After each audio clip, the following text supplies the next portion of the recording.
Hi everyone, I'm Tiffany Cabaruso and I help women entrepreneurs grow their businesses through effective and powerful online marketing strategies that get results. So today I wanted to address a topic that I know eludes a lot of people, and that is what blog articles should you write that get you up in the rankings in Google and are interesting to your particular audience.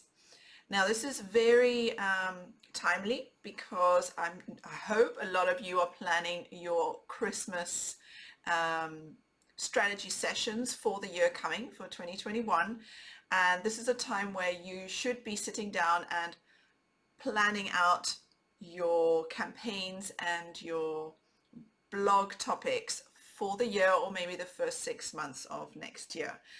If you are not, don't worry, there's always time to do it later on, but it's a good time to reflect back now of what this crazy 2020 has been like and what 2021 is going to be all about.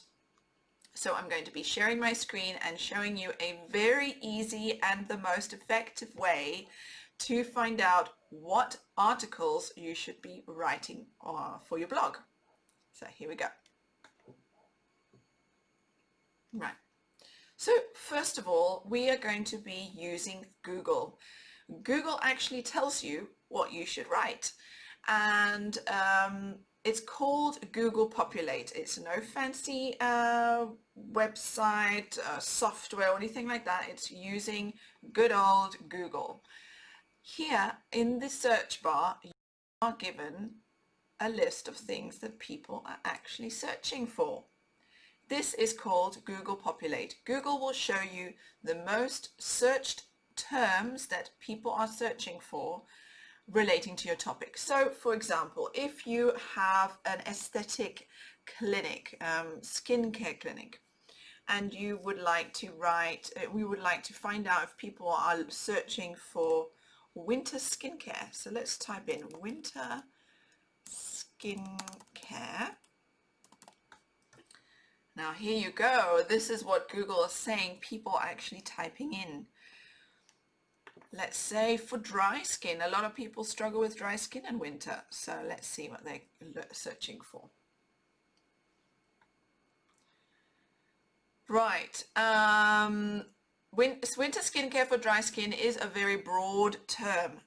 So if you click on the search bar again, you have even more specific topics. So how to prevent dry skin in winter naturally. That's fantastic. Winter skincare routine for dry skin homemade. There's also another type of topic.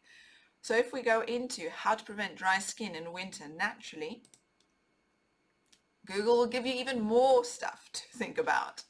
And that is here under the section People Also Ask. Because at the end of the day, Google will show you the things that people want to know about. And if you are clever and you tune into it, you have all your information here. You can scroll further down and Google gives you some more information relating to this topic. How to cure dry skin on face overnight. Home remedies for skincare on the face, and so on. So here, Google's literally telling you what people are searching for. So if I were you, I would write an article, how to prevent dry skin in winter naturally.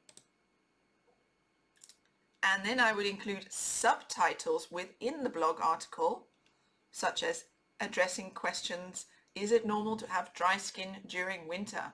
That should be a nice little paragraph in your article. And maybe you want to include a home remedy part, so you would include a subtitle, how to get rid of dry skin on face home remedies. Now they don't have to be verbatim, like literally the same words that you see here. You can make it flow a little bit better because how to get rid of dry skin on face home remedies is not a very nice subtitle, but you could say home remedies to get rid of dry skin. That was, but Google will still understand what it is and you are addressing this particular question. So this is Google Populate. You can use other tools such as keywordtool.io or Ubersuggest.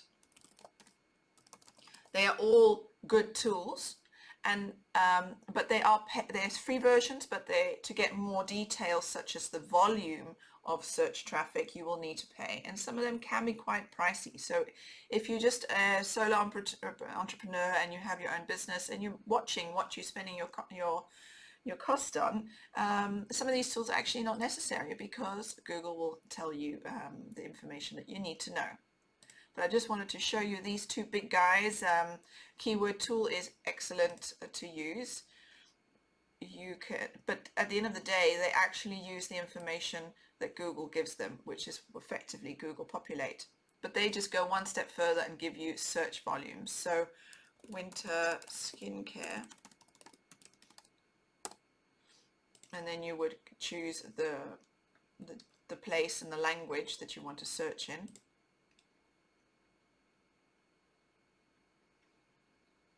And here they will show you different options, which is effectively Google Populate. But on the paid version, you would then actually see how many people are searching for the particular term per month, and so on. And you can also have a look at what questions people are asking related to these keywords.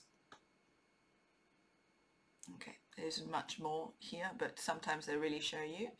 You can even search what YouTube is showing for winter skincare, and so on. But I use this a little bit, but I've mainly used Google Populate to give me some very, very good ideas. And Ubersuggest basically follows the same structure. That's what I wanted to say. These keyword tool and Ubersuggest all give you option to choose language and location. But Google Populate looks like it does not, but it actually does. Now, if you are in the UK, I would go to a new incognito window and make sure that you are searching google.co.uk. Okay, so then Google will be showing you the information relating to searches in the UK. If you are in Spain, make sure that you are using the Spanish Google. Okay, so they show you appropriate results of where your audience is sitting. And there you go. A very, very easy way to find out what you should be writing about in your blog topics. So if I were you and you're planning out your 12-month blog plan, make each month a theme. So for example, if you're an aesthetic clinic and we're in winter, it will be all about your skin dealing with the winter problems for December, January, February. Then once you start going into spring, then March, April will be more about getting your skin ready for summer, and so on. So have themes over months, and then find what people are searching for relating to those themes. I hope that has helped you out. There is no excuse now to not go ahead and plan out your blogs, find out what people are searching for, and get writing, because at the end of the day, content is queen. That's all for today, and I look forward to giving you some more value in upcoming videos. Bye for now.